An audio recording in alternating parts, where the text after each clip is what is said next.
The gate's that way. What are you waiting on, Maya?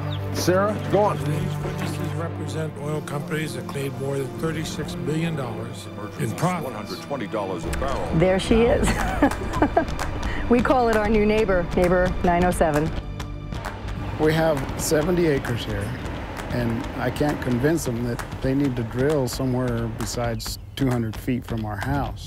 The boom is happening all over the country. There's oil and gas operations in 32 states right now, but the Rocky Mountain states are really seeing the vast majority of the expansion. This will be the gate to enter into my property.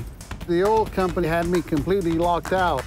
A split estate situation is when somebody who owns the surface of their land does not own the resources that are underneath their land. Whoever owns the surface probably can't control what happens on their own property. You feel so helpless, you know. My great-grandfather is buried here. They totally wiped out the cemetery. We have a very large emphasis about being a good neighbor, about doing the things that you would do in your neighborhood with your next door neighbor. We were in bed actually sleeping, and then our son called. He said that the well was on fire. See all them bubbles on that water up there, Bob? Jesus, yeah. That's all gas coming up there. Yeah, let's go ahead and light it. Oh yeah, it burns. They don't tell you everything that's in a product. You may only get 5% of what's in that product, and the rest of it is proprietary, or they just don't give it.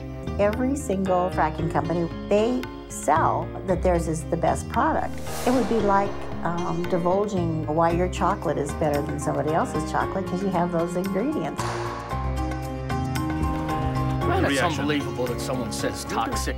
That stuff in the pit is not hazardous and not toxic. I have fracking fluid taken right out of a fracking truck. I've had it in my mouth, I've tasted it, and I'm just fine.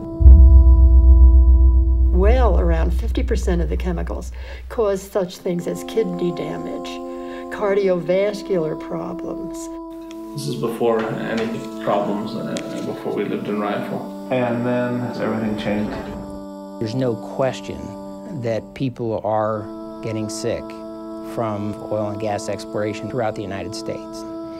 And when you ask them what their symptoms are, it's the same in one area as it is in another area.